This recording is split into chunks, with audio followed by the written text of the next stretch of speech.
Stop! Uncle Alaric, don't sign. She's a liar. The sharp, high-pitched scream tore through the thick, suffocating silence of the lavish mahogany-paneled boardroom. A 3-year-old black girl, swimming in a faded, cheap yellow cardigan, stood entirely dwarfed by the towering, custom-tailored giants of the corporate world. Yet her tiny finger was pointing straight, trembling but fiercely unwavering, directly at the face of the flawless soon-to-be billionaire's wife. "I heard everything," she said. "Tomorrow, everything you own becomes hers." The solid gold Montblanc fountain pen hovering in Alaric Voss's hand, the blind billionaire froze in midair. It was less than a millimeter away from the surface of the death warrant contract. All around the massive oak table, 6 elite lawyers and high-ranking executives gasped, their faces draining of color.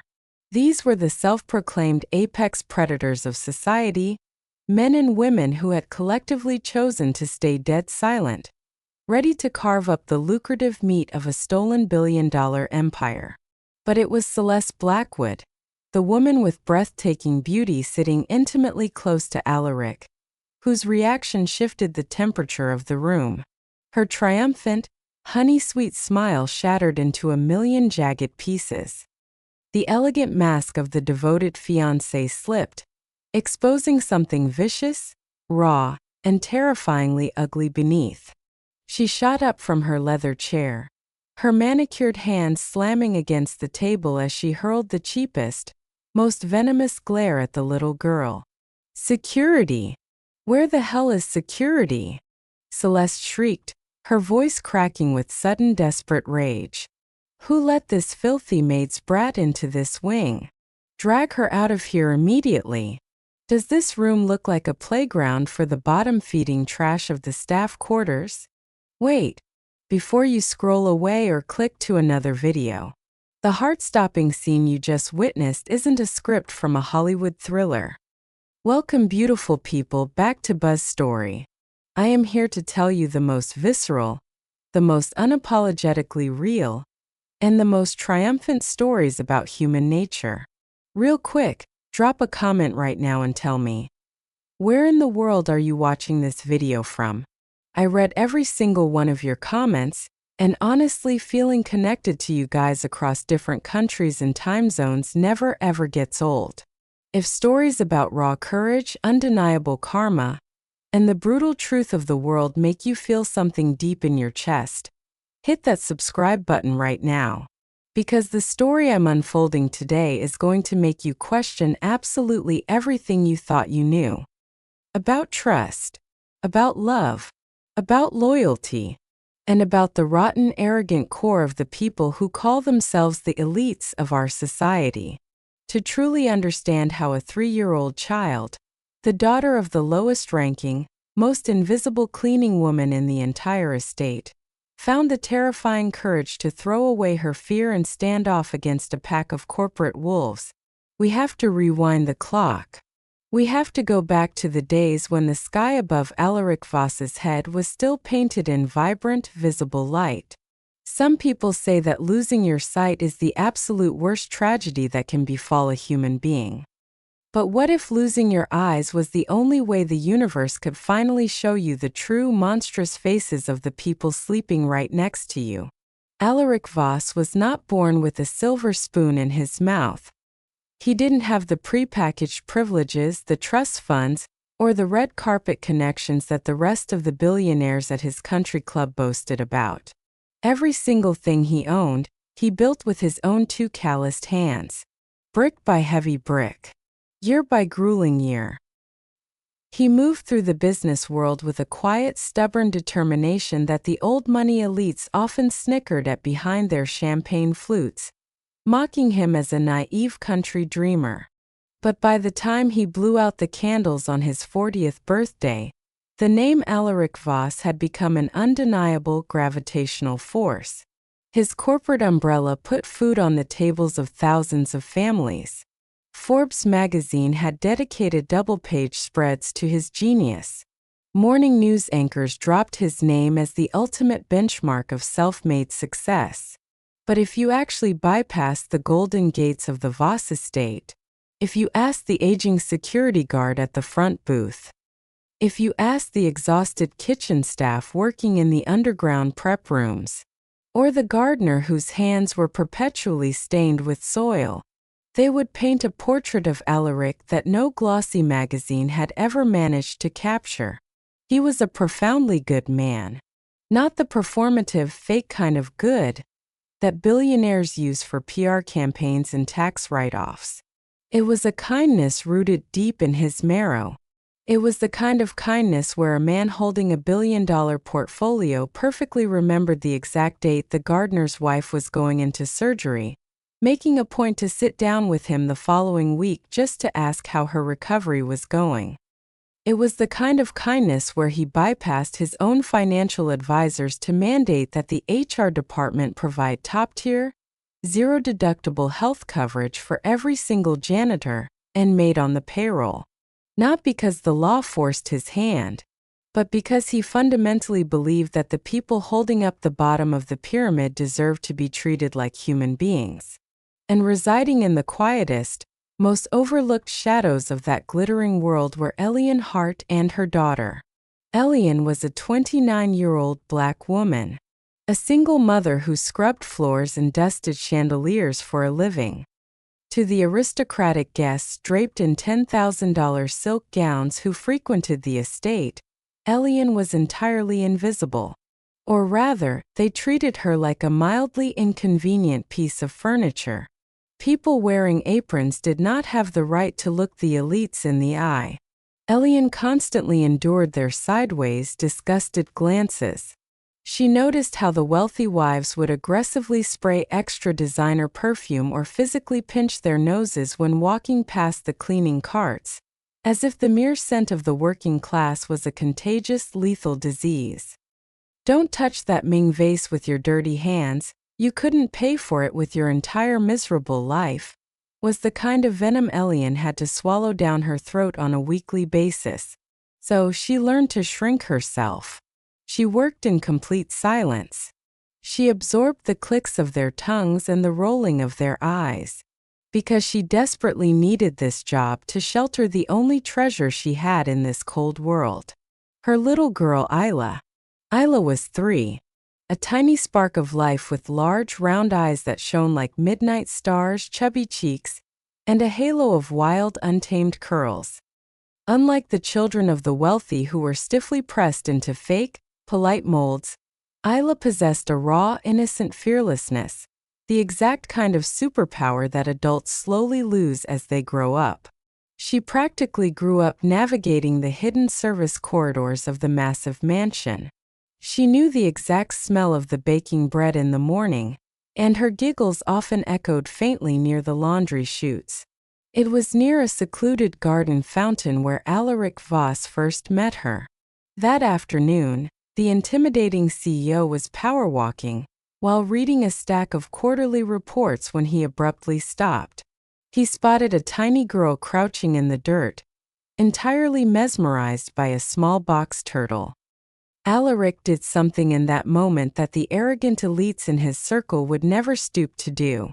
Ignoring his $5,000 Italian suit, he dropped to one knee right into the damp soil, bringing himself exactly to eye level with the child. "Which animal is your absolute favorite?" he asked, his voice incredibly soft. Isla blinked her massive eyes and answered with the utmost adorable seriousness. "I like the turtle, sir, because he always carries his house on his back to keep himself safe." Alaric had burst into laughter, a genuine booming chest-deep laugh that startled the birds in the oak trees. From that day forward, whenever the mighty billionaire passed near the staff quarters, he would always call out into the hallway, "How is my turtle girl doing today?" It was a beautiful, unlikely bridge built between the absolute peak of the pyramid and the very bottom. Everything seemed perfectly stable, until the shadow of betrayal blotted out the sun. 6 months before that fateful signing ceremony in the boardroom, Alaric's life took a violent, irreversible turn. It happened on a desolate stretch of highway just outside the city limits. Pouring relentless rain, pitch-black visibility, a sharp curve, and a massive commercial truck that allegedly lost its brakes, slamming head-on into Alaric's town car. That was the neat, sanitized version written in the police report. And that was the lie Alaric was fed when he finally woke up in a sterile hospital bed 3 days later. He woke up to the beeping of monitors. He could hear the nervous shifting of the doctors. But his eyes saw absolutely nothing but an impenetrable, suffocating wall of black. The surgeons tried to soften the blow, but the medical truth was brutal. Severe, catastrophic trauma to the optic nerves. Permanent. Irreversible. When the medical staff finally left him alone, Alaric lay frozen. He didn't scream. He didn't cry. At least not in that moment. He just lay there, trapped inside his new, terrifyingly dark universe, forcing air into his lungs. In and out. In and out. The magnificent empire he had built using his own 2 eyes was suddenly completely out of his sight. And right there, in the absolute darkest, most vulnerable abyss of his entire life, a woman named Celeste Blackwood stepped gracefully onto the stage. Celeste Blackwood possessed the kind of breathtaking, aristocratic beauty that made conversations abruptly stop the moment she walked into a room. She was polished to a lethal perfection. She moved through the grand, echoing spaces of the BUZ estate the way candlelight does, drawing every ounce of attention without ever seeming to try. She came from a long line of generational wealth, deeply embedded in the most exclusive, untouchable circles of the old money elite. But what the society pages didn't print, and what Alaric Voss never realized, was that Celeste's family fortune had quietly dried up years ago. Behind the designer gowns, the country club memberships, and the arrogant, up-tilted chins of the Blackwood family, there was nothing but a mountain of hidden debt and a desperate, ravenous hunger to maintain their superior status at any cost. To Celeste, Alaric was never a partner. He was a self-made outsider, a man with dirt on his past who had somehow stumbled into a billion-dollar empire. She viewed him not with love, but with the cold, calculating eyes of a predator observing a very useful, very profitable bank account. And when the horrific car accident plunged Alaric into a world of permanent, inescapable darkness, Celeste did not see a tragedy. She saw the ultimate golden opportunity. She saw a vault whose heavy steel doors had just been left wide open. Without a moment of hesitation, she stepped into a brand new role, playing the part of the fiercely devoted, heartbroken fiancée with an Oscar-worthy performance. She took complete, tyrannical charge of his life. She managed his grueling medical schedule.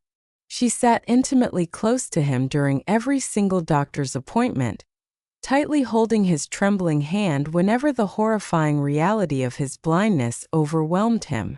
She became the one who read his private correspondence to him out loud. She became the one who guided his uncertain footsteps through the labyrinth of his own mansion. She became, in every visible, tangible way, his absolute anchor in a terrifying new universe. And Alaric, who had spent his entire life priding himself on his sharp ability to read people and detect bullshit, trusted her completely, blindly, and unconditionally.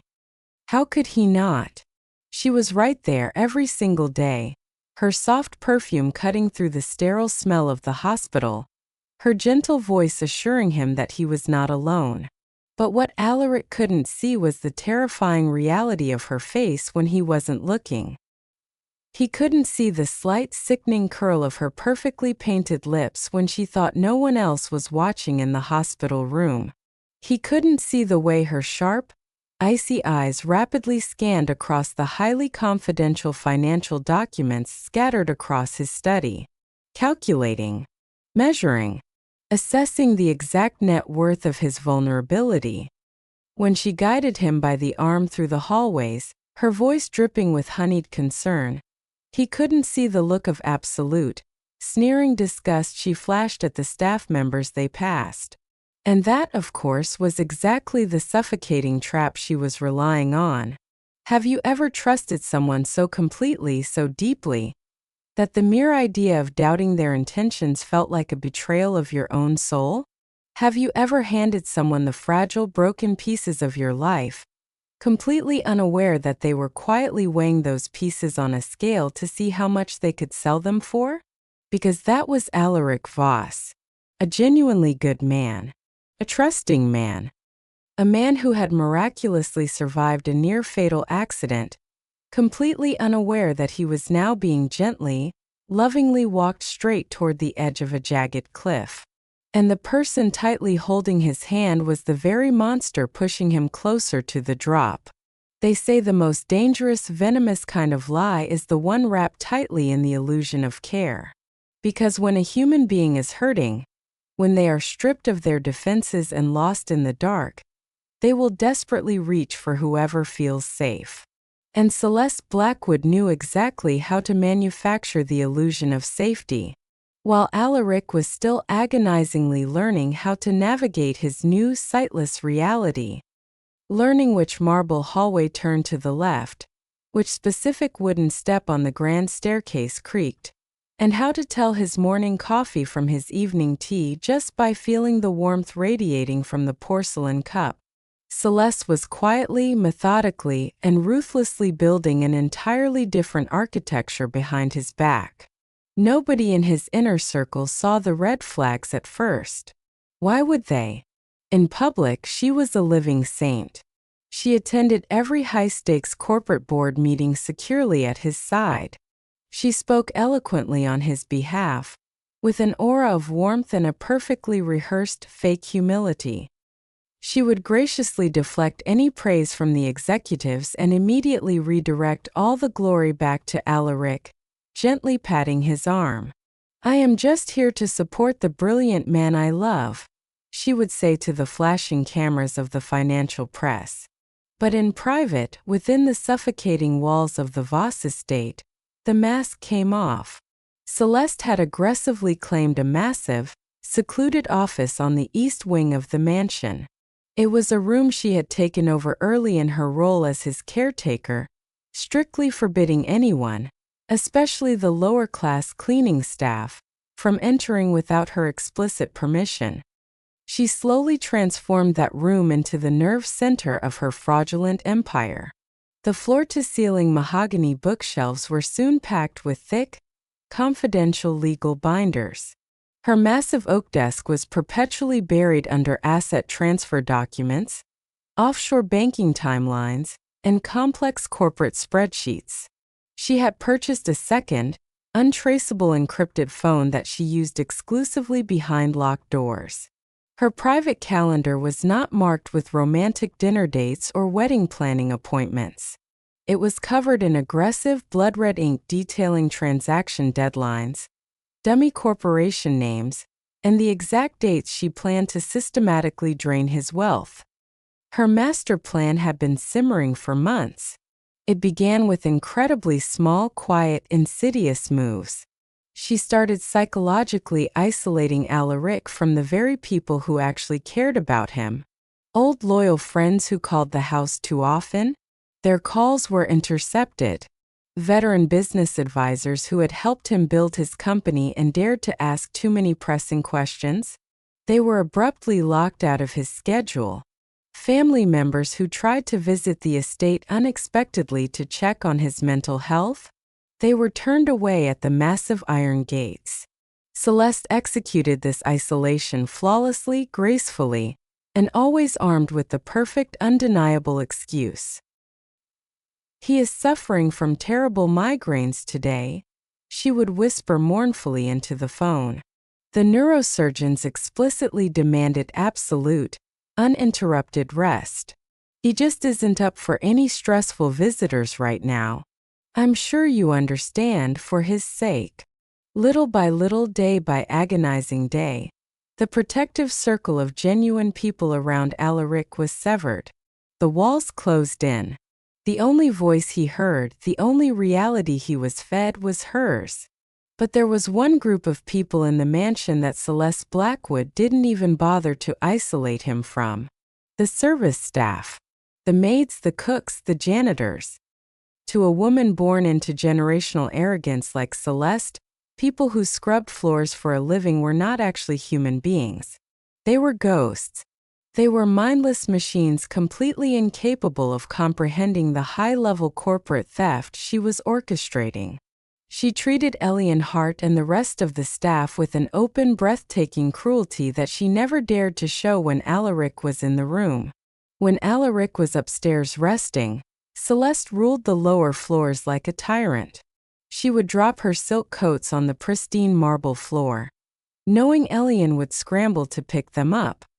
She would demand a fresh cup of artisan coffee, take a single sip, and purposely spill it onto the expensive Persian rug just to watch Elian drop to her knees and scrub the stain. "Try to do it right this time, Elian," Celeste would sneer, her voice dripping with aristocratic venom, staring down at the struggling single mother. "Though I suppose I can't expect competence from someone whose highest aspiration in life is wearing a stained apron and holding a mop." Elian would swallow the bitter, burning humiliation. She would keep her head bowed, her eyes locked onto the soapy water, her hands trembling with suppressed rage. She endured the daily psychological torture. She endured the derogatory comments about her background, her neighborhood, and her worth. Because every time she felt like snapping, every time she wanted to scream at the monster in the designer dress, she thought of Isla. Isla, who was currently hiding behind the heavy velvet curtains in the hallway, clutching her little stuffed bunny, silently watching everything. And while Celeste arrogantly believed that the help was too stupid to see her true colors, she entirely underestimated the quiet, piercing observation of a 3-year-old child who had already learned to sense the difference between a real smile and the dangerous, terrifying baring of teeth. To build an empire, it takes a lifetime of blood, sweat, and unrelenting sacrifice.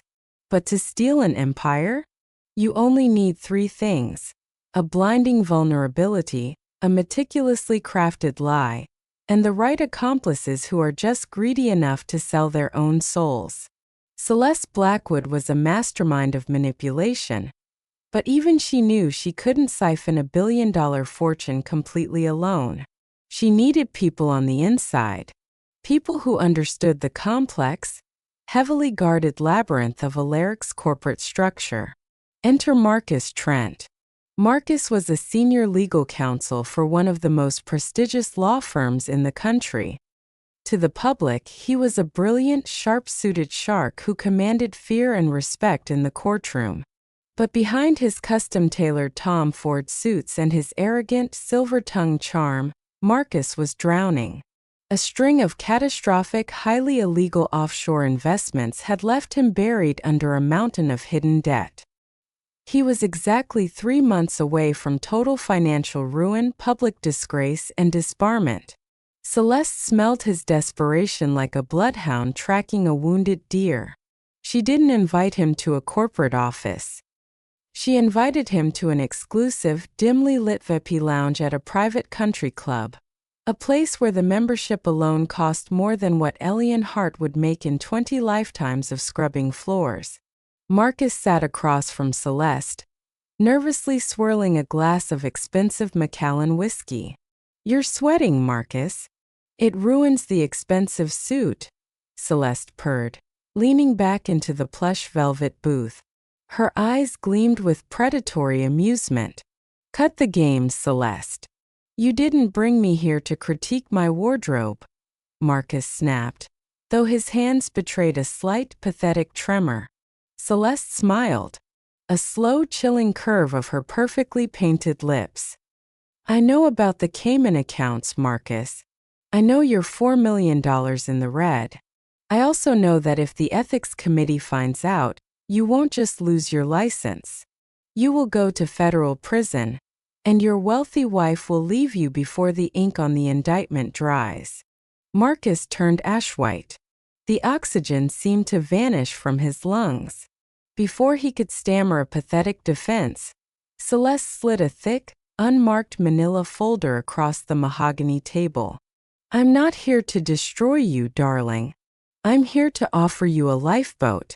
A very, very lucrative lifeboat." Marcus opened the folder with shaking hands. His eyes darted across the pages, his pupils dilating in sheer, horrified awe as he realized exactly what she was proposing. Asset transfer documents cleverly disguised as protective financial arrangements. Share reclassification agreements buried deep inside routine board resolutions.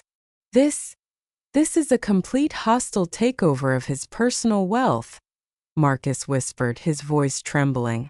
"He's blind, Celeste. But he isn't stupid. His primary legal team will flag this immediately. That is exactly why I am systematically firing his primary legal team, citing stress management for his medical recovery," Celeste replied smoothly, taking a delicate sip of her champagne. "You will step in as his new fiercely devoted personal attorney. I have spent the last 4 months psychologically grooming him to rely solely on my judgment. When I tell him you are the only one who can protect his legacy, he will believe me. You draw up the papers. I get the signature. You get 10% of $1 billion pie. Do we have a deal?" Marcus stared at the paperwork. 10%. Enough to wipe his debts, buy a private island, and never look back at the mess he made. The moral conflict in his eyes lasted exactly 3 seconds before pure, unfiltered greed swallowed it whole. He reached out and shook her hand, but a corrupt lawyer wasn't enough. Celeste needed someone inside the company to authorize the quiet redirection of funds without triggering the internal audit alarms. She found her perfect pawn in Gerald Finch. Gerald was a senior executive board member. He was a man born into old wealth, a man who firmly believed that his Ivy League pedigree automatically made him genetically superior to a gutter-born, self-made man like Alaric Voss. Gerald had spent the last 15 years sitting across from Alaric in the boardroom, forcing polite smiles while secretly seething with toxic, consuming jealousy. He despised Alaric's charity. He loathed the way Alaric treated the janitorial staff with the exact same respect he gave the billionaire shareholders. To a man like Gerald, kindness was a weakness. Empathy was a disgusting disease of the lower classes. Convincing Gerald didn't require blackmail. It only required stroking his massive, fragile aristocratic ego. Celeste met Gerald in his expansive, glass-walled executive suite overlooking the city skyline. "Alaric is losing his mind in the dark, Gerald," she lied effortlessly, her voice dripping with fake sorrow. "He's talking about liquidating core assets to fund more of his ridiculous philanthropic charities. He's going to sink the entire company just to play savior to the poor." Gerald's face twisted in aristocratic disgust. "I always knew his peasant mentality would eventually ruin us. You can take a man out of the slums, but you can't wash the cheapness out of his blood." "Exactly," Celeste agreed, expertly masking her smirk. "We need to protect the company. Protect the elite standing of this empire. I am setting up private holding companies to safeguard the core assets.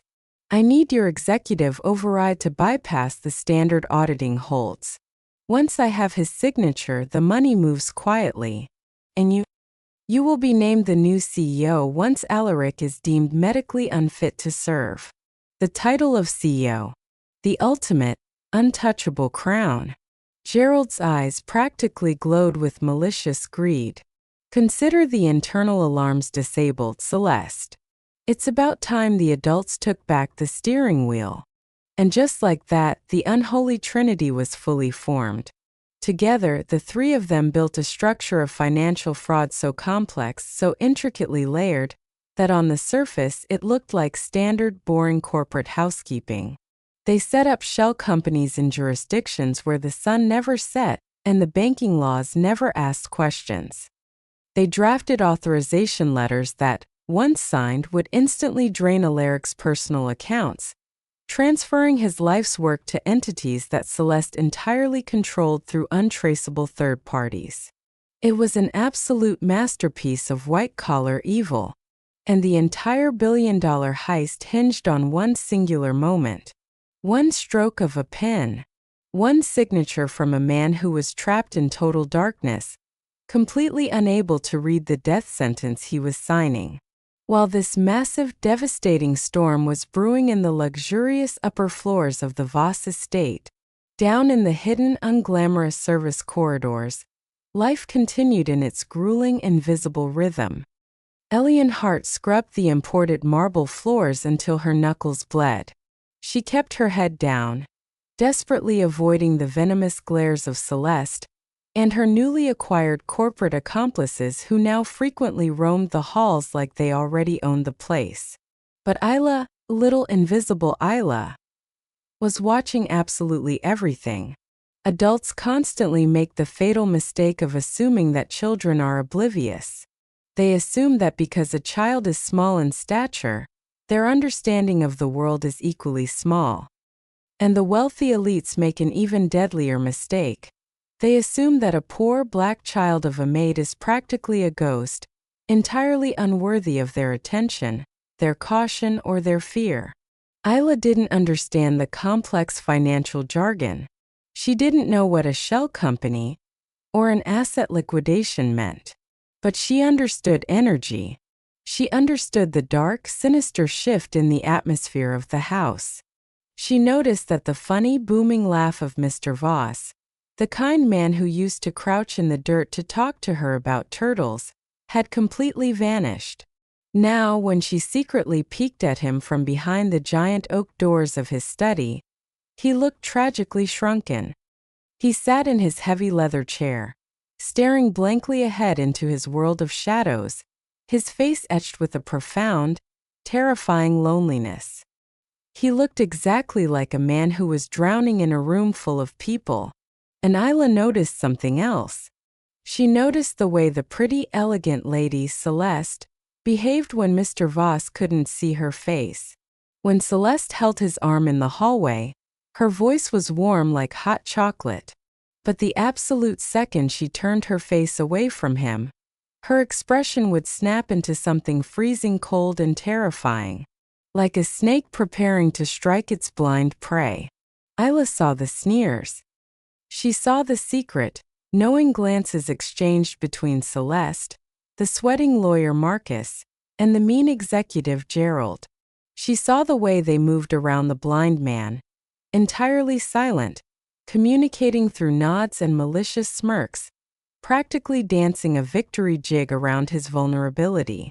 To Isla's innocent, uncorrupted mind, it was glaringly obvious. The monsters weren't hiding under the bed. The monsters were wearing expensive suits, drinking from crystal glasses, and pretending to be Mr. Voss's best friends. And the biggest monster of them all was the pretty lady who claimed she loved him. The trap was fully set. The fraudulent documents were finalized. The date for the routine signing ceremony was firmly locked in the calendar.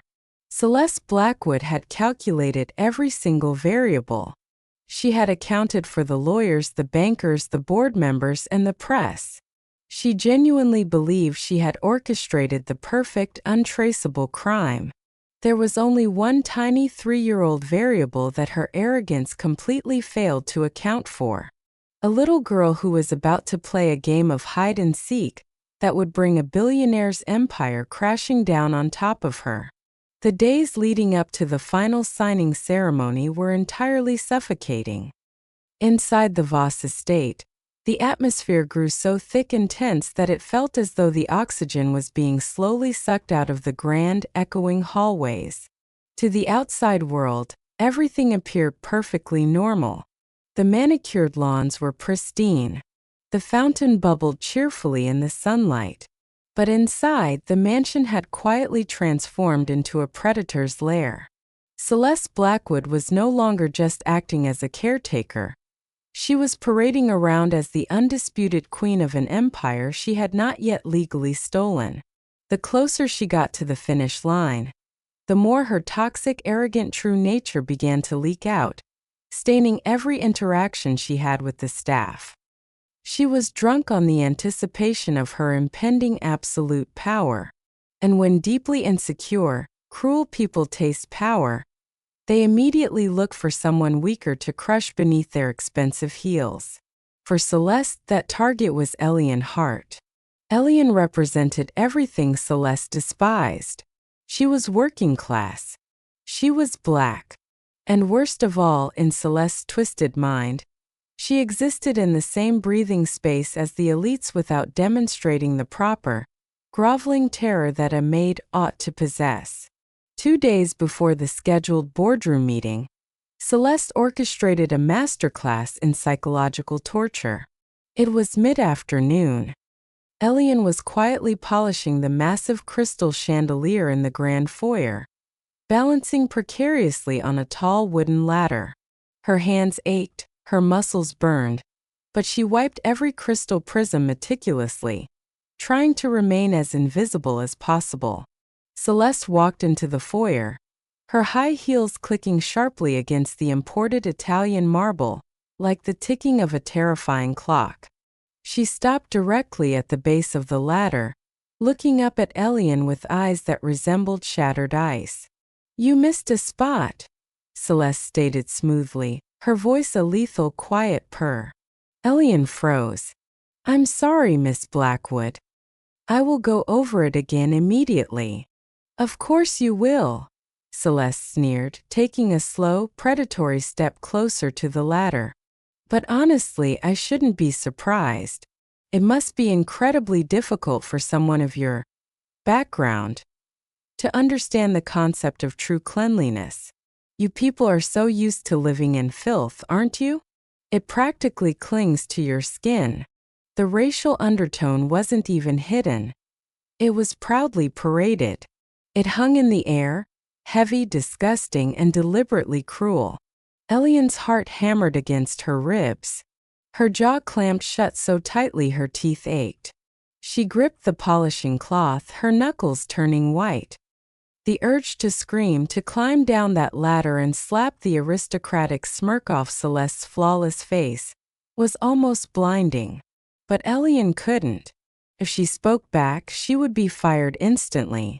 If she was fired, she and Isla would be thrown out onto the street before sunset. "I apologize, Miss Blackwood." Elian forced the words out, swallowing a mouthful of blood and shattered pride. "It won't happen again." Celeste smiled. A sickening, triumphant smile.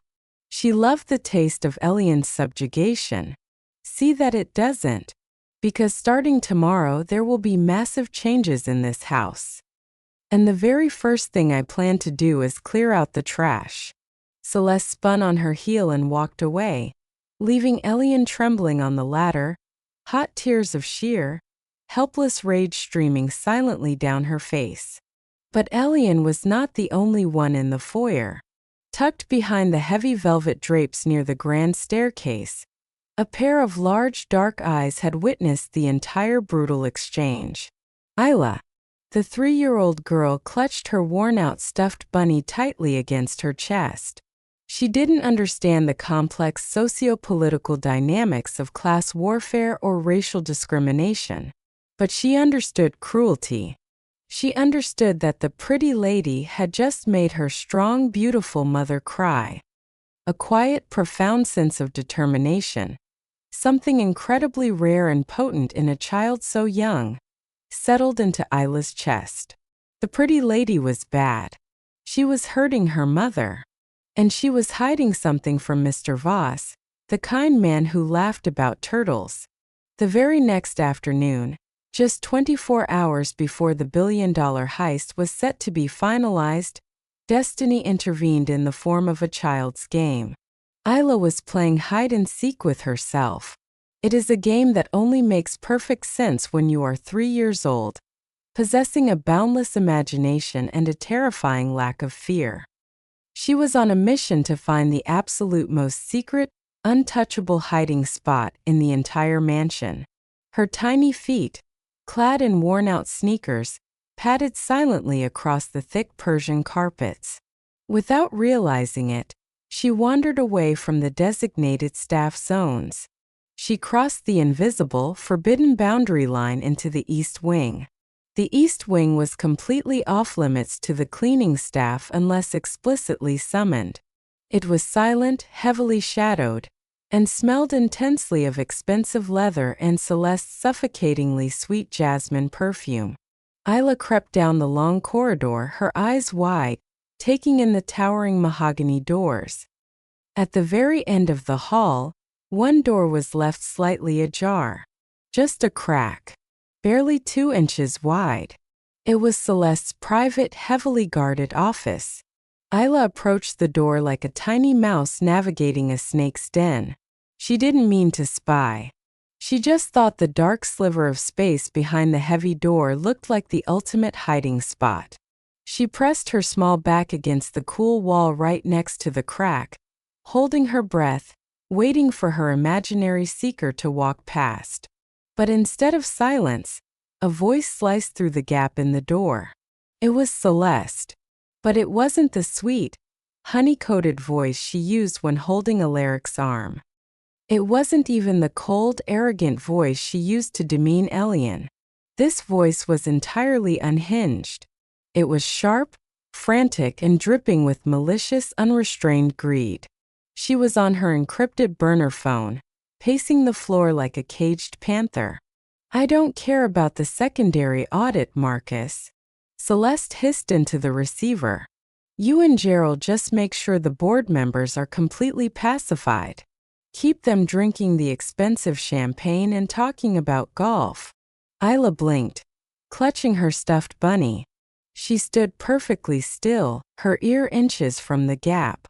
"The documents are absolutely flawless," Celeste continued, her voice rising in a dark, euphoric thrill. "Alaric doesn't suspect a single thing. He is so pathetic, Marcus. He literally thanked me this morning for protecting him. He is entirely in the dark, in every sense of the word." A sharp, cruel laugh echoed from inside the room. A laugh so deeply evil it made the tiny hairs on the back of Isla's neck stand up. "The signing is at 10 a.m. sharp," Celeste declared, her words falling like the heavy blades of a guillotine. "Once he puts that pen to the paper, the asset transfer is irrevocable. Tomorrow, Marcus. Tomorrow, every single thing that blind fool owns becomes mine." Isla stopped breathing. Her 3-year-old brain processed the words with the terrifying, crystal-clear simplicity that adults spend their entire lives trying to unlearn. "Tomorrow, everything he owns becomes mine." She remembered the malicious sneer. She remembered her mother's tears on the ladder. She remembered Mr. Voss sitting alone in the dark, looking so incredibly sad and lost. The pretty lady wasn't just mean. She was a monster who was going to steal the Turtle Man's house. Isla didn't wait to hear another word. She didn't make a sound. She turned around and ran. Her tiny legs carried her as fast as she could manage, flying silently back down the forbidden corridor, her heart hammering against her ribs like a trapped bird. She burst through the swinging doors into the underground laundry room, gasping for air, her eyes wide with sheer, unfiltered terror. Elian was standing at the industrial ironing board, pressing one of Alaric's dress shirts. She looked up, startled by the sudden noise. "Isla? Baby, what's wrong? Why are you running?" Elian asked, dropping the iron and immediately dropping to her knees to catch her daughter. Isla practically crashed into her mother's chest, her small hands grabbing desperately at Elian's apron. She was panting, her chest heaving, but her voice was absolutely steady. She didn't cry. She was far too serious for tears. "Mama," Isla gasped, her dark eyes locking onto Elian's. "The pretty lady is going to trick Mr. Voss." Elian's blood ran cold. The temperature in the laundry room seemed to plummet. She gripped Isla's shoulders gently. What? Isla, what are you talking about? She's a bad lady, Mama, Isla repeated, her tiny voice fierce and unwavering. I heard her in the big room. She was on the phone. She said tomorrow, everything he owns becomes hers. She laughed at him, Mama. She called him a blind fool. Elian sat down slowly on the edge of a plastic laundry basket. The entire world seemed to stop spinning. Children Isla's age do not invent complex corporate vocabulary. They do not magically conjure up words like owns and blind fool, and tomorrow in that specific terrifying context, unless they are repeating exactly what they just heard. Elian knew instantly, with a horrifying bone-chilling certainty, that her daughter was telling the absolute truth. She stared at the concrete floor. Her mind raced at 1,000,000 miles an hour. She was just a maid. A poor, black, single mother existing at the absolute bottom of the social hierarchy. She had absolutely zero power, zero status, and zero proof. If she marched up to the grand boardroom tomorrow and accused the beautiful, wealthy, well-connected Celeste Blackwood of a billion-dollar fraud based entirely on the testimony of a 3-year-old child, they would laugh her out of the room. They would call the police. They would destroy her life. Celeste would make absolutely sure that Elian was thrown in a jail cell and Isla was tossed into the foster care system. It was suicide. It was professional, social, and literal suicide to speak up. What would you do? If you were Elian Hart? If you had the entire world to lose, and not a single soul to back you up? If standing up for the truth meant risking the only thing you loved, your child's safety? Elian spent that entire night agonizing in the dark of her tiny staff bedroom, crying silent tears into her pillow, holding a sleeping Isla tightly against her chest. She decided to stay quiet. She had to, for Isla's sake. But what Elian didn't know, what nobody in that massive, corrupt mansion knew, was that she wouldn't have to say a single word, because her 3-year-old daughter had already made up her own mind. The morning of the signing ceremony arrived exactly like any other autumn morning at the BUZ estate. The early sunlight spilled across the perfectly manicured lawns, turning the morning dew into millions of glittering temporary diamonds. The massive kitchen in the lower levels hummed with the quiet, synchronized efficiency of the service staff baking fresh pastries and brewing imported coffee. To the untrained eye, it was a picture of absolute, serene, aristocratic perfection. But inside the towering walls of the mansion, an invisible, suffocating countdown had already begun. In the master suite of the East Wing, Celeste Blackwood stood before a full-length antique mirror. She was meticulously evaluating her reflection. She had chosen her outfit for this specific day with the calculated precision of a military general preparing for a massacre. She wore a tailored, charcoal gray designer suit. It was sharp, elegant, and projected the exact image she needed. The composed, deeply devoted, and highly responsible partner of a tragically disabled billionaire. She adjusted a single diamond stud in her ear. She smiled at her own reflection. It was a terrifying smile. A smile devoid of any human warmth, fueled entirely by the intoxicating, venomous thrill of impending absolute power. A soft, hesitant knock at the heavy oak door interrupted her silent celebration. "Come in," Celeste commanded, her voice dropping instantly into a cold, authoritative register. Elian Hart pushed the door open, her eyes cast downward, carrying a silver tray with Celeste's morning Earl Grey tea. Elian's hands were visibly trembling. She had not slept a single minute the night before. The dark, exhausted circles under her eyes stood in stark contrast to Celeste's flawless, expensive makeup. "Put it on the table. And do try not to breathe too heavily on the polished silver, Elian," Celeste remarked, not even bothering to turn around from the mirror. Elian swallowed hard. carefully placing the heavy tray down. "Yes, Miss Blackwood." Celeste finally turned, her sharp eyes scanning the exhausted Black maid with a look of profound, unfiltered disgust. To Celeste, Elian was not a mother agonizing over a terrible moral dilemma. Elian was merely an annoying lower-class insect that she would happily crush beneath her heel by tomorrow morning. "Today is an incredibly important day for Mr. Voss and the future of this entire empire," Celeste said, her tone dripping with venomous condescension. "There will be high-profile board members, senior legal partners, and important executives in the House. People of actual consequence. People who absolutely do not want to be disturbed by the sight or smell of the hired help." Elian kept her head bowed. "I understand perfectly, Miss Blackwood. We will stay out of the main corridors." Celeste took a slow step forward, invading Elian's personal space, her expensive jasmine perfume hanging in the air like a chemical weapon. "And that includes your little shadow," Celeste hissed, her voice dropping to a vicious whisper. "I do not want to see that wild-haired, dirty little brat running around the hallways today. Keep her locked in the staff basement where she belongs.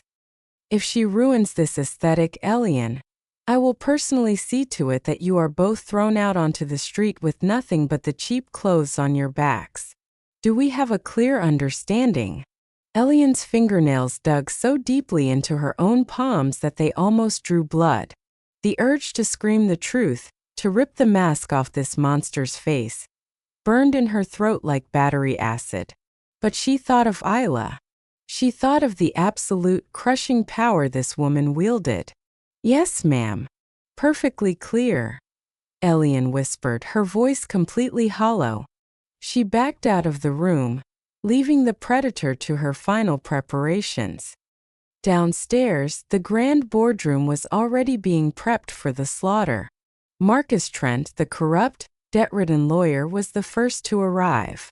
He was sweating profusely despite the cool air conditioning, nervously organizing the stacks of fraudulent documents into perfectly neat, symmetrical piles. Every single page looked entirely legitimate. Every single transfer clause was buried under paragraphs of incredibly dense, boring legal jargon. Gerald Finch, the arrogantly jealous executive, strolled into the room a few minutes later, holding a cup of espresso. He looked entirely at ease, practically vibrating with smug, aristocratic satisfaction. "You look like you're about to have a heart attack, Marcus," Gerald chuckled, taking a seat in one of the plush leather chairs. "Relax. By noon today, the peasant will be legally stripped of his crown, and the adults will finally be back in charge of this company." Marcus wiped his forehead with a silk handkerchief. "The papers are foolproof, Gerald. But we are stealing $1 billion from a blind man in a room full of people. If he demands an independent reader at the last second, we are both going to federal prison." "He won't," Celeste's voice rang out, sharp and utterly confident, as she walked into the boardroom. Both men turned to look at her. She looked magnificent. A beautiful, lethal black widow spider stepping to the center of her meticulously woven web. "Alaric is completely dependent on me," Celeste stated, running her manicured fingers over the edge of the mahogany table. "I have spent 6 grueling months isolating him, breaking down his confidence, and programming him to believe that I am his absolute only lifeline in the dark. When I tell him these documents are strictly to protect his legacy from greedy shareholders, he will sign them without a single moment of hesitation." She looked at her gold Cartier watch. It was 9:30 in the morning. "Get the witnesses inside. Pour the water. Make it look like a boring routine Tuesday," she ordered. "I am going upstairs to fetch our billionaire." Upstairs, in a room plunged into eternal darkness, Alaric Voss sat perfectly still on the edge of his bed. He was fully dressed in a tailored navy blue suit. His silver-tipped cane rested against his knee. He could not see the golden morning light pouring through his massive windows. He could only feel the faint, fading warmth of it against his cheek. The sheer, crushing weight of his isolation pressed down on his chest. Before the accident, a day like today, a major corporate restructuring, would have filled him with sharp, focused energy. He would have read every single line of the contracts. He would have debated the clauses. Now, he was entirely at the mercy of the voices around him. The door clicked open. The heavy scent of jasmine entered the room. "Good morning, my love," Celeste said softly, her voice returning to its fake, honey-coated sweetness. She walked over and placed her warm hands gently on his broad shoulders. Alaric exhaled, reaching up to cover her hand with his own. "Morning, Celeste. Is everything ready downstairs?" "Everything is perfect," she lied flawlessly, leaning down to press a soft Judas kiss against his cheek. "Marcus has finalized all the protective measures we discussed. Once this paperwork is signed, your personal assets will be completely locked down and safe from any hostile board maneuvers. You won't have to worry about a single thing anymore. I am taking care of everything." "I know you are," Alaric replied, his voice heavy with genuine gratitude. "I don't know how I would survive this darkness without you." A cruel, victorious smirk flashed across Celeste's face, though her voice remained perfectly tender. "You will never have to find out." "Come. Let's go secure our future." She linked her arm through his, guiding the blind billionaire out of his bedroom, walking him slowly and deliberately toward the financial slaughterhouse waiting below. While the elites gathered their weapons in the grand boardroom, deep in the windowless staff quarters, a completely different kind of desperation was unfolding. Elian Hart dropped to her knees on the cold concrete floor, gripping her 3-year-old daughter by the shoulders. Isla was wearing her little yellow cardigan with the embroidered rabbit on the pocket. She looked up at her mother with those massive, fiercely intelligent dark eyes. Elian's face was wet with tears. She was terrified. She was operating on pure maternal survival instinct. "Listen to me, Isla," Elian whispered fiercely, her voice shaking with absolute panic. "You have to stay right here in this room. You cannot go upstairs. You cannot go near the big wooden doors. Do you understand me?" Isla blinked. She reached out with a tiny chubby hand and wiped a tear from her mother's cheek. "The pretty lady was mean to you again," Isla stated simply. "It wasn't a question." "It doesn't matter," Elian pleaded, pulling the child into a desperate, crushing hug. "None of it matters except keeping you safe. That woman is dangerous, baby. She can take everything away from us. Please, Isla. Promise Mama you won't move from this spot until I come back." Isla rested her chin on her mother's shoulder. She thought about her promise. She thought about the mean, pretty lady who yelled at the staff and made her mother cry. And then she thought about Mr. Voss. The kind booming laugh. The man who sat in the dirt in his expensive suit just to ask her about turtles. Turtles carry their houses on their backs to stay safe. But Mr. Voss couldn't see. He didn't know that the bad lady was quietly stealing his house right out from under him. "Okay, Mama," Ayla whispered softly. Elian exhaled a shaky breath of profound relief. She kissed the top of Isla's wild curls, completely unaware that the child had just made the biggest, most dangerous decision of her short life. "I have to go serve the water in the meeting," Elian said, standing up and smoothing down her apron with trembling hands. "I will be back as soon as I can. Stay hidden." Elian hurried out of the room, the heavy metal door clicking shut behind her. Isla stood perfectly still in the center of the quiet, empty laundry room for exactly 10 seconds. Then the 3-year-old girl turned around. She pushed open the heavy staff door with all her tiny might. She stepped out into the long, shadowed corridor. She didn't know anything about billionaires or offshore bank accounts or corporate fraud. She only knew that her friend was in terrible danger, and the adults were entirely too scared to do anything about it. Her tiny worn-out sneakers began to pad silently across the marble floors, marching directly toward the lion's den.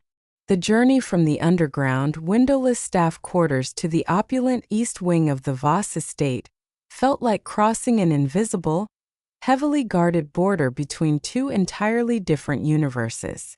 For a 3-year-old child, the sheer scale of the mansion was terrifying.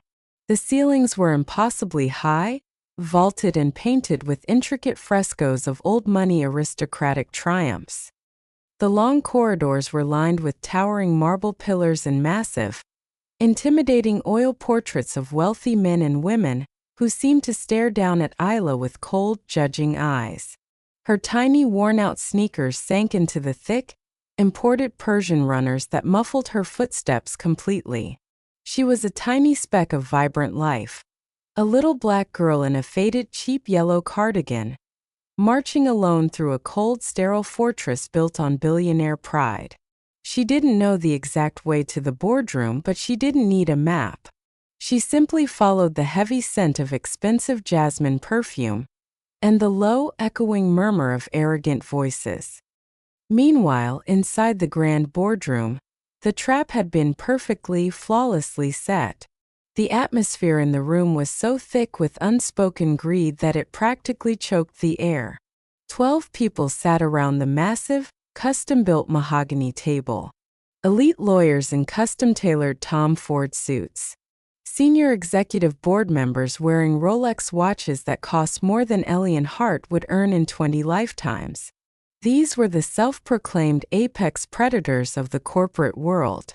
They all sat in absolute, cowardly silence.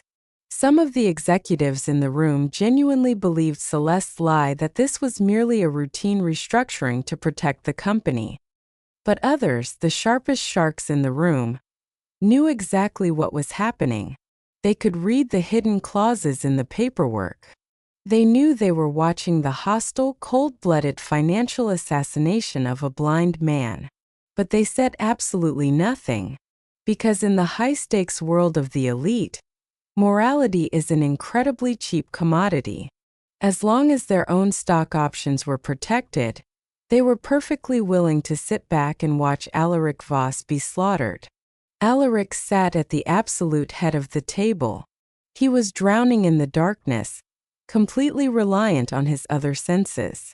He could hear the nervous, rapid tapping of Marcus Trent's leather shoe against the floor. He could hear the clinking of ice cubes as Gerald Finch arrogantly sipped a glass of sparkling water. He could smell the sharp tang of fear and adrenaline sweating out of the men around him, but he misinterpreted all of it. He assumed they were simply stressed about the massive corporate changes. He had absolutely no idea that the adrenaline he smelled was the thrill of the thieves who were currently picking his pockets. Celeste Blackwood stood intimately close behind his heavy leather chair. She placed her perfectly manicured hands on his shoulders, gently massaging the tense muscles beneath his expensive navy suit. It was a masterclass in physical manipulation, projecting absolute, devoted safety while holding a knife directly to his throat. "All right, gentlemen," Celeste's voice rang out, smooth as silk and dripping with fake professional warmth. "Let us finalize these protective measures so Alaric can return to his medical rest. The doctors have been very clear about avoiding unnecessary stress." Marcus Trent, pale and sweating profusely, pushed the thick stack of documents across the polished mahogany table. He aligned them perfectly in front of the blind billionaire. "Mr. Voss," Marcus said, his voice trembling so slightly that only a trained interrogator or a highly observant blind man would have caught it. "These are the final authorization letters. As Miss Blackwood has explained, this will reclassify your primary holdings into the new, secure trust entities. It completely shields your personal wealth from any hostile board actions. Alaric nodded slowly. His face was entirely calm, etched with the quiet dignity of a man who had accepted his tragic fate and was trying to move forward. "Thank you, Marcus," Alaric said, his deep, resonant voice echoing in the silent room. "I appreciate the extra hours you've put in to make sure my legacy is protected." Marcus swallowed hard, feeling a brief, sickening twist of guilt in his stomach before pure greed immediately crushed it. "Just doing my job, sir." Celeste leaned down. Her lips brushed against Alaric's ear. "I am right here with you, Alaric," she whispered, her voice an incredibly toxic imitation of unconditional love. "Just sign right where Marcus placed your hand. And then everything will finally be ours to control." She guided his right hand toward the paper. Marcus uncapped the heavy, solid gold Montblanc fountain pen. He carefully placed the cold metal cylinder directly into Alaric's open palm. Alaric's fingers closed around the pen. The silence in the boardroom stretched to an absolute breaking point. It wasn't just a quiet room. It was a suffocating vacuum. The executives literally stopped breathing. Gerald Finch leaned forward in his chair. His eyes locked onto the tip of the pen with the ravenous hunger of a starving wolf. Celeste's heart hammered against her ribs like a jackhammer. Her eyes were blown wide with euphoric, predatory anticipation. "Just sign," she screamed in her own mind. "Just drag that damn pen across the paper and make me a billionaire." Alaric lowered his hand. The gold nib of the pen hovered exactly 1 millimeter above the signature line. He took a slow, deep breath, ready to sign away every single drop of blood, sweat, and sacrifice he had ever poured into his life. And then, a massive, echoing thud shattered the silence. The colossal, heavy oak doors at the back of the boardroom were suddenly shoved open, hitting the wall stoppers with a jarring crack. Every single head in the room violently snapped toward the entrance. Standing there, entirely dwarfed by the towering wooden doorframe, was Isla. Her tiny chest was heaving up and down. Her dark, untamed curls framed a face that possessed absolutely zero fear. Her large, starlit eyes completely ignored the terrifying glares of the billionaire executives. She looked straight past the custom suits, past the expensive watches, and locked her gaze directly onto Celeste Blackwood. Isla raised her tiny arm. She pointed her small, trembling finger straight at the flawlessly dressed, aristocratic monster. "Stop!" Isla's high-pitched, incredibly clear voice sliced through the heavy, corrupt air of the boardroom like a razor blade. "Uncle Alaric, don't sign. She's a liar." The pen in Alaric's hand froze instantly in midair. For exactly 3 seconds, the boardroom was plunged into a state of absolute paralyzed shock. The executives stared at the 3-year-old black child, as if a literal alien had just landed in the middle of their high society sanctuary. Then the facade violently shattered. Celeste's perfect, aristocratic composure completely imploded. The honey-sweet mask melted away in a fraction of a second, revealing the rabid, venomous predator underneath. Her eyes went wide with sheer unadulterated panic and furious rage. She stood up so fast her heavy leather chair scraped loudly against the floor. "Security!" Celeste shrieked, her voice entirely stripped of its elegance, echoing with raw, ugly desperation. "Where the hell is security? Who let this filthy maid's brat into this wing? Drag her out of here immediately. This is a highly confidential corporate meeting, not a playground for the bottom-feeding trash of the staff quarters." Her words were venomous. They were drenched in the arrogant, toxic classism of an elite who firmly believed that the working class were nothing more than cockroaches invading her pristine palace.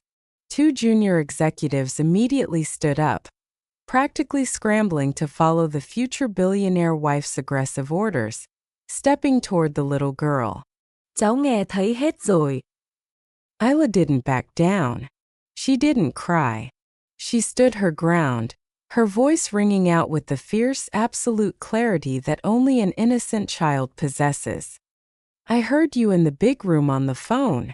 Isla yelled over Celeste's frantic screaming. You told the bad man that tomorrow, everything he owns becomes yours. You called him a blind fool. The color completely drained from Marcus Trent's face. He looked as though he had just been shot in the chest. Gerald Finch's smug, arrogant smirk vanished instantly, replaced by a look of sheer cold terror. Celeste lunged forward, her manicured hands curling into claws. Shut your filthy mouth, you little gutter rat. Someone get her out of my house right now. Stop! The word erupted from the head of the table. It was not a scream. It was not frantic. It was a booming, absolute, terrifying command that carried the full, crushing weight of a man who had built a billion-dollar empire from the ground up. It was the voice of a true king. Every single person in the room, including Celeste, froze dead in their tracks. The junior executives who had stepped toward Isla immediately backed away, terrified. Alaric Voss slowly lowered the gold pen. He placed it deliberately onto the mahogany table. The sharp click of the metal hitting the wood sounded like a gunshot. He didn't look at Celeste. He couldn't see the sheer panic on her face. But he turned his head directly toward the heavy oak doors. Toward the tiny, high-pitched voice that he recognized instantly.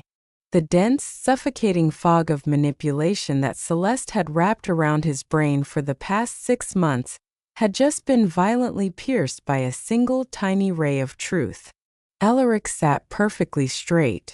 The vulnerability, the blind helplessness he had carried into the room, vanished entirely. His jaw clenched, the muscles ticking with a sudden, terrifying realization. Let her speak, Alaric commanded, his voice dropping into a dangerously low, freezing register. Celeste grabbed his arm, her fingers digging desperately into his suit jacket. Alaric, darling, please. She is just a stupid, confused child of the cleaning staff. She's probably making up stories to get attention. You cannot possibly listen to this nonsense. We have documents to. I said, Alaric interrupted, his voice slicing through her pathetic lies like a machete. Let her speak. He pulled his arm completely out of Celeste's grasp. The blind billionaire turned his face directly toward the 3-year-old girl standing at the door. Isla, Alaric said softly, using the gentle tone he always reserved for the little girl in the garden. Are you my turtle girl? Isla lowered her pointing finger. She looked at the blind man she had come to save. Yes, Mr. Voss, Isla replied softly, her brave little voice echoing in the dead silent room. It's me. The sheer impossibility of the moment hung in the air like a thick, suffocating fog. A billionaire surrounded by the most educated, elite, and powerful minds in the corporate world had just been saved by a 3-year-old child wearing a faded yellow cardigan. Alaric Voss did not move. He kept his face turned exactly toward the sound of Isla's tiny voice. In the absolute darkness of his vision, her voice was the only piece of light that made any sense. Isla, Alaric said again, his voice incredibly steady, completely masking the devastating hurricane of realization tearing through his mind. Tell me exactly what you heard. Celeste let out a sound that was half scream, half sob. It was the pathetic, ugly sound of a cornered predator realizing the trap had just snapped shut on its own leg. Alaric, you cannot be serious, she cried out, her voice cracking with wild, unrestrained panic. She is a child. She is a filthy, uneducated little brat from the slums who probably doesn't even know her own alphabet. Are you going to let the psychotic, fabricated ramblings of a maid's daughter ruin our entire future? She desperately reached out for his arm again, her perfectly manicured fingers trembling violently. She tried to inject that familiar, honey-coated warmth back into her touch. She tried to play the role of the protective, deeply offended fiancé. But Alaric did something that made the blood freeze in the veins of every single executive in that room. He raised his left hand and simply pointed a single, unwavering finger directly at Celeste. "Take your hands off me." It was a whisper, but it carried the lethal absolute force of a nuclear bomb. Celeste physically recoiled, stumbling backward until her lower back slammed forcefully into the edge of the mahogany table. Her eyes were blown wide. Her chest heaved frantically. The expensive, suffocating jasmine perfume she wore suddenly smelled exactly like the sickening stench of absolute defeat. "Isla," Alaric commanded again, his voice softening instantly as he addressed the child. "Tell me what the pretty lady said." Isla stood perfectly still at the doorway. She looked at the terrified, sweating faces of the corporate giants towering over her, and she felt absolutely no fear.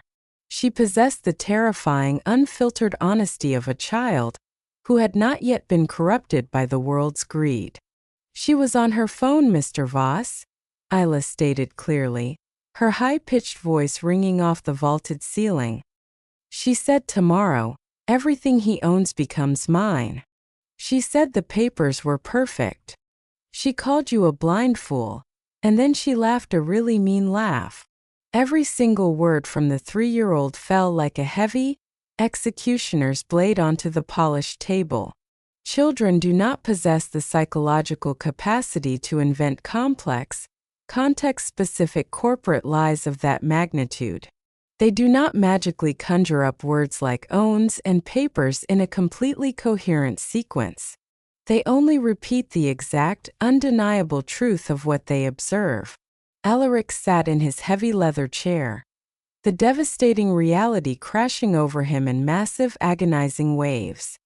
For 6 grueling, terrifying months in the dark, he had believed he was entirely dependent on a woman who loved him.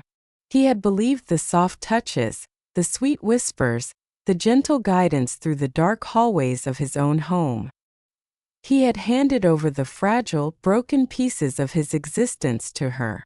And in a single shattering moment, he realized that every single act of kindness was nothing but a cold, calculated performance. He was not being loved. He was being expertly managed. He was being groomed for the ultimate financial slaughter. The betrayal cut so deeply it physically knocked the breath out of his lungs. It was a grief so profound, so absolutely isolating, that it could have easily destroyed a weaker man. But Alaric Voss did not become a billionaire by folding under pressure. He became a king because he knew exactly how to survive the darkest, most violent storms. The vulnerability completely vanished from his posture. He sat up completely straight, his broad shoulders squaring, his jaw clenched tightly. His sightless eyes stared straight ahead with a terrifying, lethal focus that made the room feel 20 degrees colder. "Marcus," Alaric said, his voice dropping into a freezing register that made the corrupt lawyer physically flinch. Marcus Trent was hyperventilating. His custom-tailored Tom Ford suit was completely soaked in cold, terrified sweat. He looked exactly like a rat caught entirely in the glaring headlights of an oncoming train. "Why, yes, Mr. Voss," Marcus stammered, his silver-tongued arrogance completely pulverized. "Pick up the documents," Alaric ordered smoothly, resting his hands together on the table. "Read the transfer clause for the primary holding assets out loud. Word for word." Marcus stared blankly at the papers scattered across the table. The dense legal letters seemed to violently swim and blur in front of his eyes. His brilliant, corrupt mind was rapidly calculating the odds of his own survival. If he read the clause out loud in front of the entire corporate board, he was openly confessing to a billion-dollar federal crime. If he refused to read it, he was confirming the exact same undeniable guilt. His career, his reputation, his entire arrogant existence was completely over. Mr. Voss, I genuinely believe there has been a terrible, unfortunate misunderstanding. Marcus choked out, his voice pathetic and entirely broken. The clauses are highly complex legal jargon, designed exclusively for your protection. Read it, Marcus, Alaric interrupted, his voice echoing like a thunderclap in the silent room.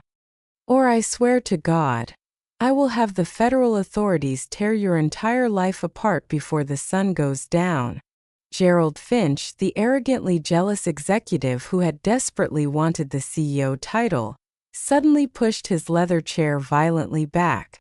The loud screech of the chair legs against the marble floor sounded exactly like a dying animal. I had absolutely nothing to do with this, Gerald shouted. His aristocratic composure completely shattered as he violently pointed a shaking finger at Celeste. It was her. She organized the offshore accounts. She drafted the dummy shell companies.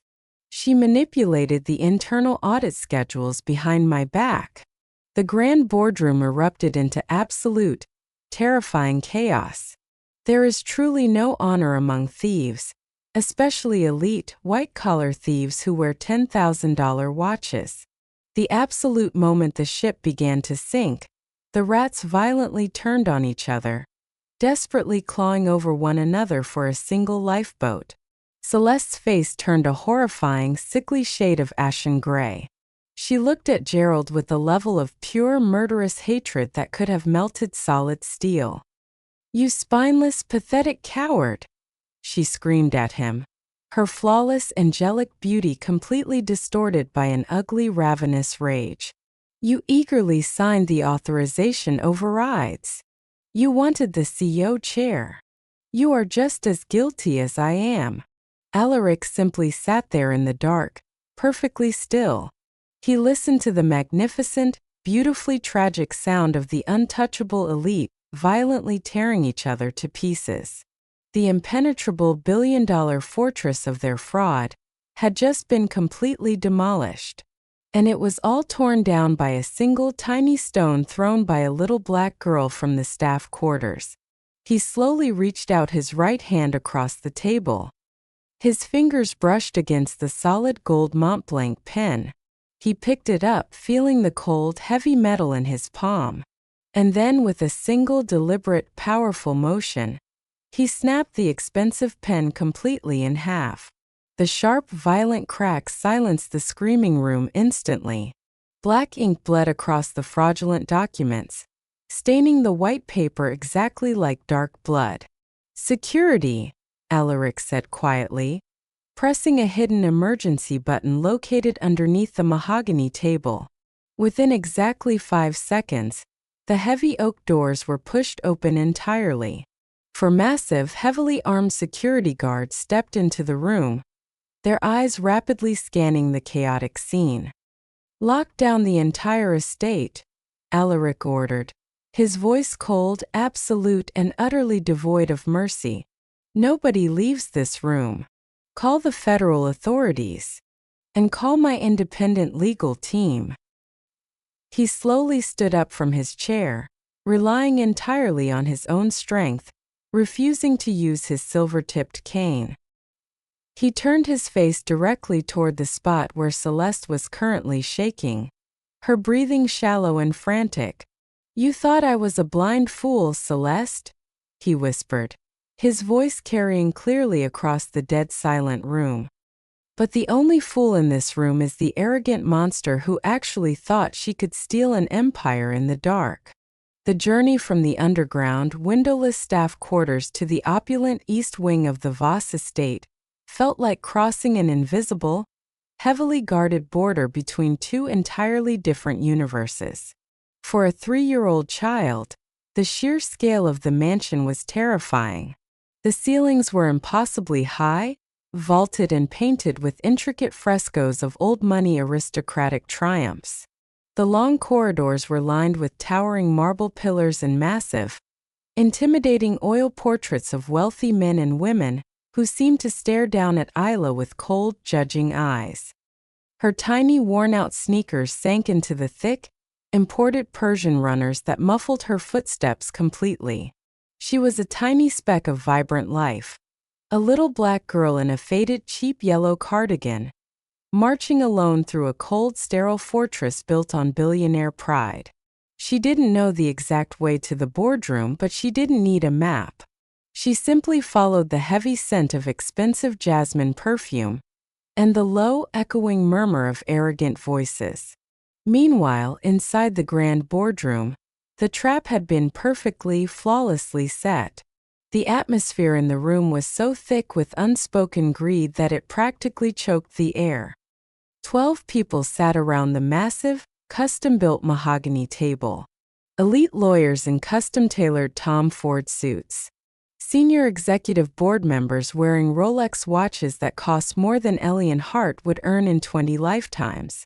These were the self-proclaimed apex predators of the corporate world.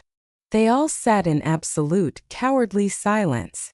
Some of the executives in the room genuinely believed Celeste's lie that this was merely a routine restructuring to protect the company. But others, the sharpest sharks in the room, knew exactly what was happening. They could read the hidden clauses in the paperwork. They knew they were watching the hostile, cold-blooded financial assassination of a blind man. But they said absolutely nothing, because in the high-stakes world of the elite, morality is an incredibly cheap commodity. As long as their own stock options were protected, they were perfectly willing to sit back and watch Alaric Voss be slaughtered. Alaric sat at the absolute head of the table. He was drowning in the darkness, completely reliant on his other senses.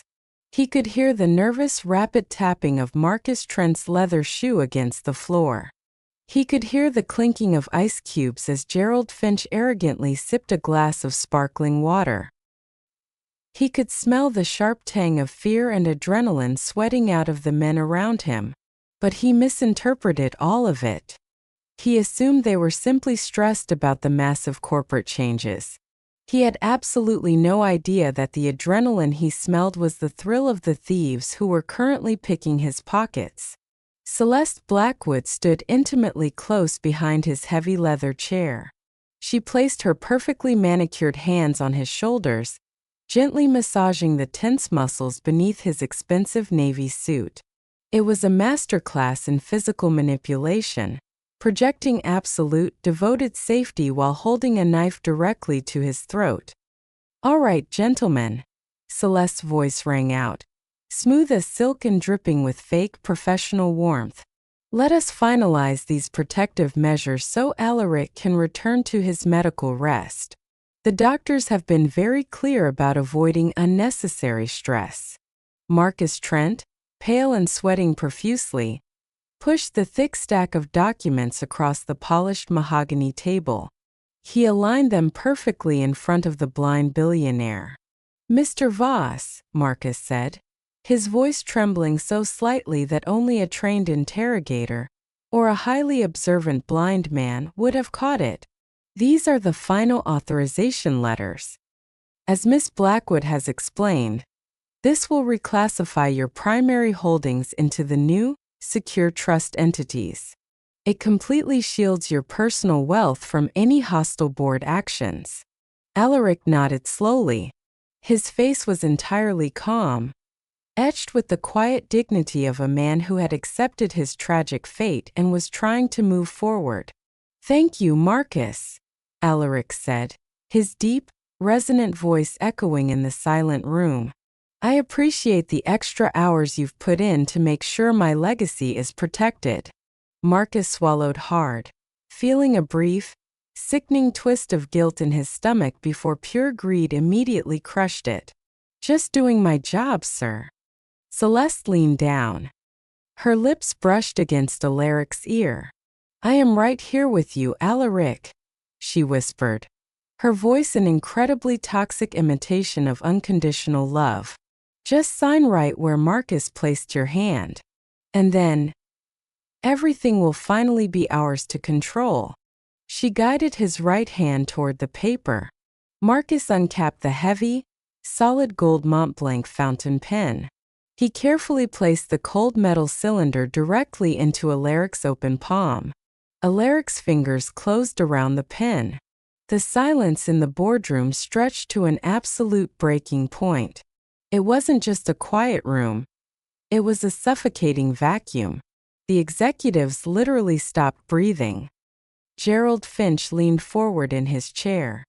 His eyes locked onto the tip of the pen with the ravenous hunger of a starving wolf. Celeste's heart hammered against her ribs like a jackhammer. Her eyes were blown wide with euphoric, predatory anticipation. Just sign, she screamed in her own mind.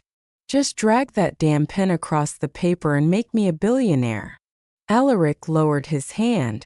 The gold nib of the pen hovered exactly 1 millimeter above the signature line. He took a slow, deep breath, ready to sign away every single drop of blood, sweat, and sacrifice he had ever poured into his life. And then, a massive, echoing thud shattered the silence. The colossal, heavy oak doors at the back of the boardroom were suddenly shoved open, hitting the wall stoppers with a jarring crack. Every single head in the room violently snapped toward the entrance. Standing there, entirely dwarfed by the towering wooden doorframe, was Isla. Her tiny chest was heaving up and down. Her dark, untamed curls framed a face that possessed absolutely zero fear. Her large, starlit eyes completely ignored the terrifying glares of the billionaire executives. She looked straight past the custom suits, past the expensive watches, and locked her gaze directly onto Celeste Blackwood. Isla raised her tiny arm. She pointed her small, trembling finger straight at the flawlessly dressed, aristocratic monster. "Stop!" Isla's high-pitched, incredibly clear voice sliced through the heavy, corrupt air of the boardroom like a razor blade. "Uncle Alaric, don't sign. She's a liar." The pen in Alaric's hand froze instantly in midair. For exactly 3 seconds, the boardroom was plunged into a state of absolute paralyzed shock. The executives stared at the 3-year-old black child, as if a literal alien had just landed in the middle of their high society sanctuary. Then the facade violently shattered. Celeste's perfect, aristocratic composure completely imploded. The honey-sweet mask melted away in a fraction of a second, revealing the rabid, venomous predator underneath. Her eyes went wide with sheer, unadulterated panic and furious rage. She stood up so fast her heavy leather chair scraped loudly against the floor. "Security!" Celeste shrieked, her voice entirely stripped of its elegance, echoing with raw, ugly desperation. "Where the hell is security? Who let this filthy maid's brat into this wing? Drag her out of here immediately. This is a highly confidential corporate meeting, not a playground for the bottom-feeding trash of the staff quarters." Her words were venomous. They were drenched in the arrogant, toxic classism of an elite who firmly believed that the working class were nothing more than cockroaches invading her pristine palace. 2 junior executives immediately stood up, practically scrambling to follow the future billionaire wife's aggressive orders, stepping toward the little girl. Cháu nghe thấy hết rồi. Isla didn't back down. She didn't cry. She stood her ground, her voice ringing out with the fierce, absolute clarity that only an innocent child possesses. "I heard you in the big room on the phone," Isla yelled over Celeste's frantic screaming. "You told the bad man that tomorrow, everything he owns becomes yours. You called him a blind fool." The color completely drained from Marcus Trent's face. He looked as though he had just been shot in the chest. Gerald Finch's smug, arrogant smirk vanished instantly, replaced by a look of sheer, cold terror. Celeste lunged forward, her manicured hands curling into claws. Shut your filthy mouth, you little gutter rat. Someone get her out of my house right now. Stop! The word erupted from the head of the table. It was not a scream. It was not frantic. It was a booming, absolute, terrifying command that carried the full, crushing weight of a man who had built a billion-dollar empire from the ground up. It was the voice of a true king. Every single person in the room, including Celeste, froze dead in their tracks. The junior executives who had stepped toward Isla immediately backed away, terrified. Alaric Voss slowly lowered the gold pen. He placed it deliberately onto the mahogany table. The sharp click of the metal hitting the wood sounded like a gunshot. He didn't look at Celeste. He couldn't see the sheer panic on her face. But he turned his head directly toward the heavy oak doors, toward the tiny high-pitched voice that he recognized instantly.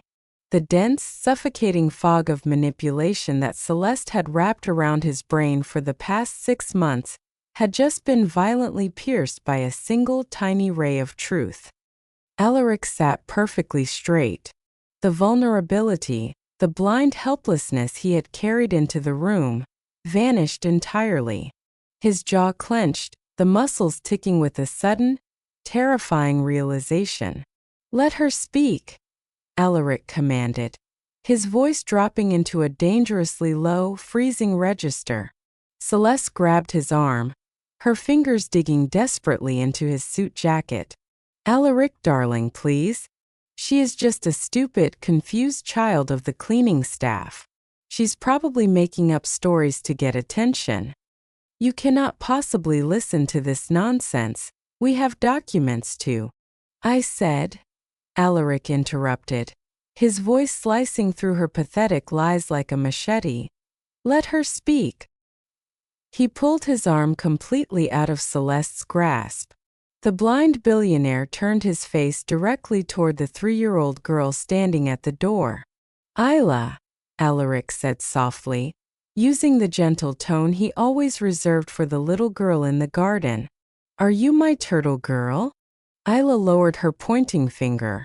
She looked at the blind man she had come to save. "Yes, Mr. Voss," Isla replied softly, her brave little voice echoing in the dead silent room. "It's me." The wail of police sirens tearing through the heavy iron gates of the Voss estate was a sound that Celeste Blackwood never, in her wildest, most arrogant nightmares, thought she would ever hear. For 6 grueling months, she had meticulously built an impenetrable billion-dollar fortress of lies. She had manipulated a blind man, terrorized the working-class staff, and bought the loyalties of elite corporate executives. She truly believed she was a god walking among peasants.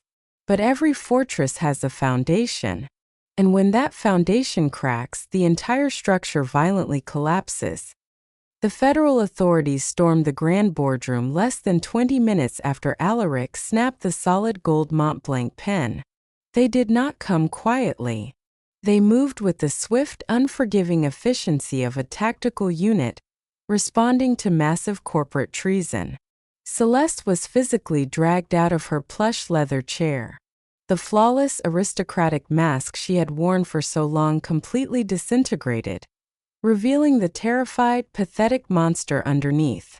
She violently thrashed against the cold metal handcuffs biting into her wrists. "Get your filthy hands off me!" Celeste shrieked, her voice echoing wildly down the massive marble corridors. Her expensive charcoal gray designer suit was wrinkled. Her perfect hair was a tangled, frantic mess. "I am a Blackwood. You cannot do this to me. I own this estate. Alaric, tell them. Tell them to let me go." She screamed his name with a desperate, sickening entitlement. But Alaric simply stood at the head of the boardroom, resting his hands on his cane, his unseeing eyes staring straight ahead. He did not flinch. He did not speak a single word of mercy. He let the deafening silence be her absolute, crushing executioner. As Celeste was hauled through the grand foyer, the service staff, the maids, the janitors, the cooks she had relentlessly tormented and treated like contagious diseases, lined the walls. They stood in absolute, dignified silence, watching the untouchable queen being marched out like a common criminal. Celeste caught a glimpse of Elian Hart standing near the grand staircase, tightly holding little Isla's hand. For a fraction of a second, Celeste's frantic eyes locked onto the 3-year-old black girl in the faded yellow cardigan. The little gutter rat, who had single-handedly detonated her billion-dollar empire. The humiliation was so profound, so absolutely devastating, that Celeste practically choked on her own breath as the police shoved her into the back of a squad car. Marcus Trent, the corrupt, silver-tongued lawyer, didn't even try to fight. When the FBI agents laid the forensic evidence and the phone records in front of him, his arrogant legal mind instantly calculated his 0% chance of survival. He broke down sobbing right there in the boardroom, begging for a plea deal that would never come. Gerald Finch, the aristocratic executive who believed he was genetically superior to the working class, was marched out in handcuffs while desperately trying to hide his face from the flashing cameras of the financial press waiting at the gates. The elites who had sat in that room, silently watching a blind man be slaughtered to protect their own stock options, were stripped of their titles, their reputations, and their freedom. 3 days later, the chaotic storm of federal investigations and massive media coverage began to settle. The BUZ estate was quieter than it had been in months. Alaric sat alone on the stone bench near the central fountain in the secluded garden. The late afternoon sunlight cast long, warm shadows across the gravel paths. He asked his personal assistant to bring Elian and Isla to him. When Elian walked into the garden, her heart was hammering against her ribs. She was terrified. Despite everything that had happened, she was still just a maid. She had spent the last 3 days waiting for someone to tell her that her daughter's massive disruption was too complicated for the estate, and that they needed to pack their bags. But as they approached the fountain, Isla let go of her mother's hand.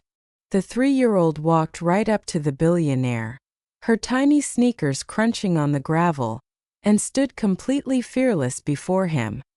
"Hi, Mr. Voss," Isla said softly. Alaric inhaled a deep, trembling breath. He leaned his silver cane against the stone bench, and then the billionaire did something that made the tears instantly spill over Elian's eyelashes. He slid off the bench and knelt directly onto the sharp gravel, ignoring his tailored suit, bringing himself down to the exact eye level of the tiny girl.